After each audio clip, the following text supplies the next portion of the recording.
Today we're going to make yummy homemade French fries.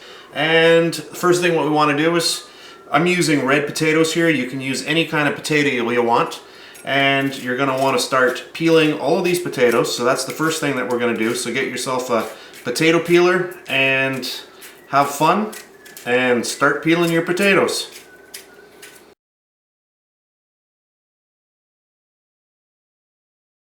So what I'm going to do is I'm going to cut these into fries. There are no rules, just try to keep them pretty uniform. And then put them right in your bowl. Try to get my bowl on camera here.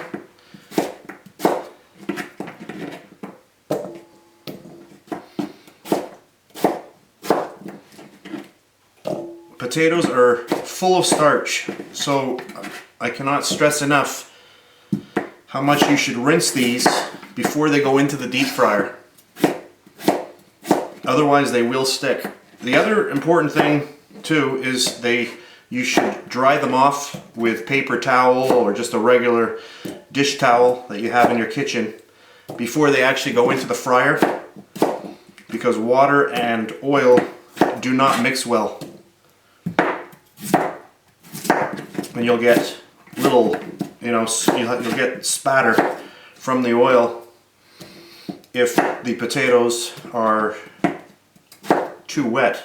Now what I like to do when I do my fries is get them into cold water and leave them there for a good 10 minutes. And I'll rinse the water inside this bowl 3 or 4 or 5 times.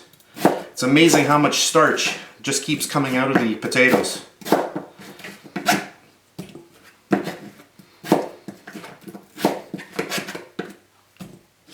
Making French fries is pretty easy, but some people have never done it before, and so they don't know how to do it. So I thought maybe it would be a good recipe or a good little tutorial video to make.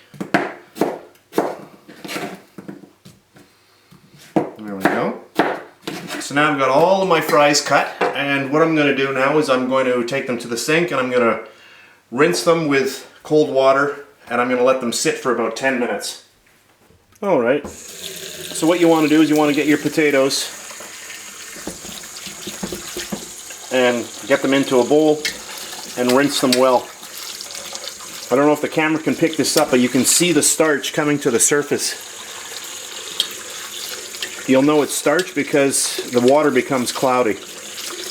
The more that you get off the fries, the better they're going to separate in the actual fryer. So I like to get, it was my first rinse. Take your hands, don't be shy, and get them in there and move them around. You can already see the water is a lot much more clear.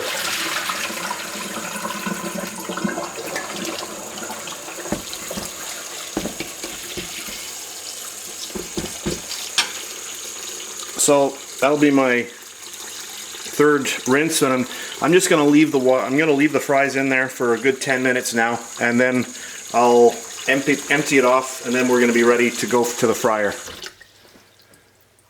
Okay, so here's the next step. What I've done is I've just taken a baking sheet. I've taken a brown paper bag that you get at the grocery store, and I've got my French fries all ready to go. You can pat them down, just put them on a towel and pat them down. They don't have to be absolutely dry, but you just want to get most of the moisture off of them. I have my thermometer here set to 375 degrees. Once we put these in, that temperature will drop, and you actually want that because if these fry at 375 constantly, they will get too brown and they will still be a little raw. So don't worry about the actual temperature after you drop them in. You want to keep it around 340, 350. So I've got mine set here. I'm going to pop it out now, and that's very hot.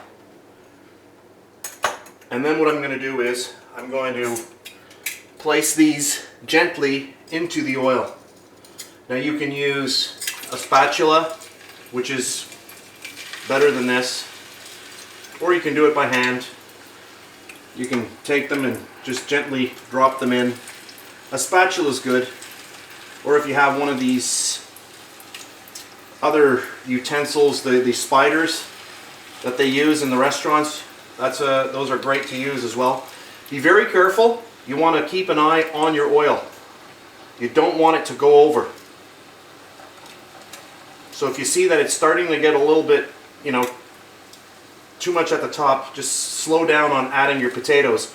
One thing you never want to do is dump them all in at once, because it will go over. Those bubbles are because of the moisture that is in the potato.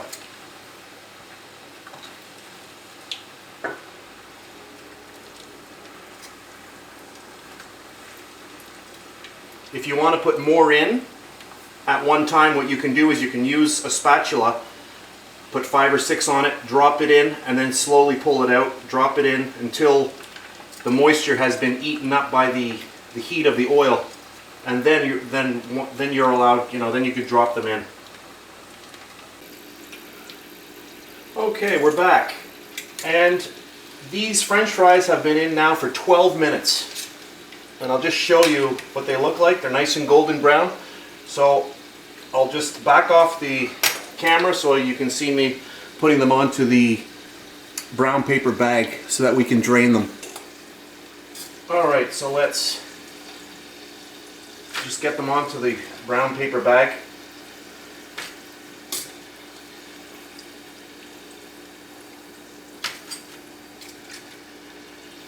These bags are great because they really absorb the excess oil that are on the fries.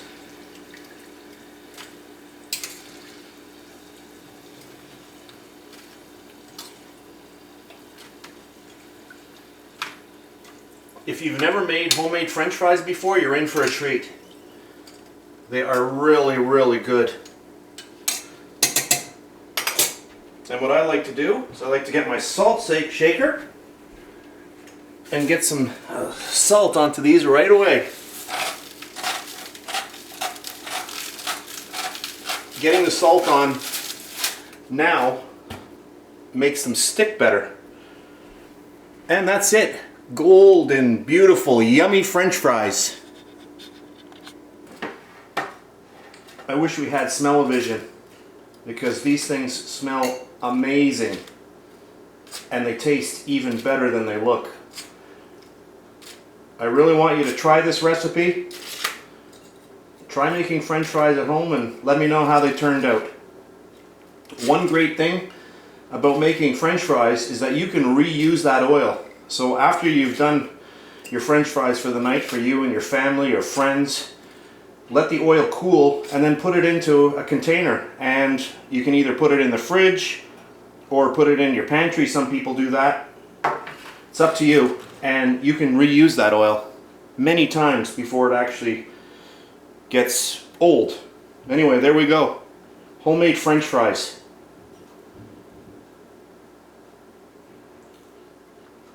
Oh man, that's good.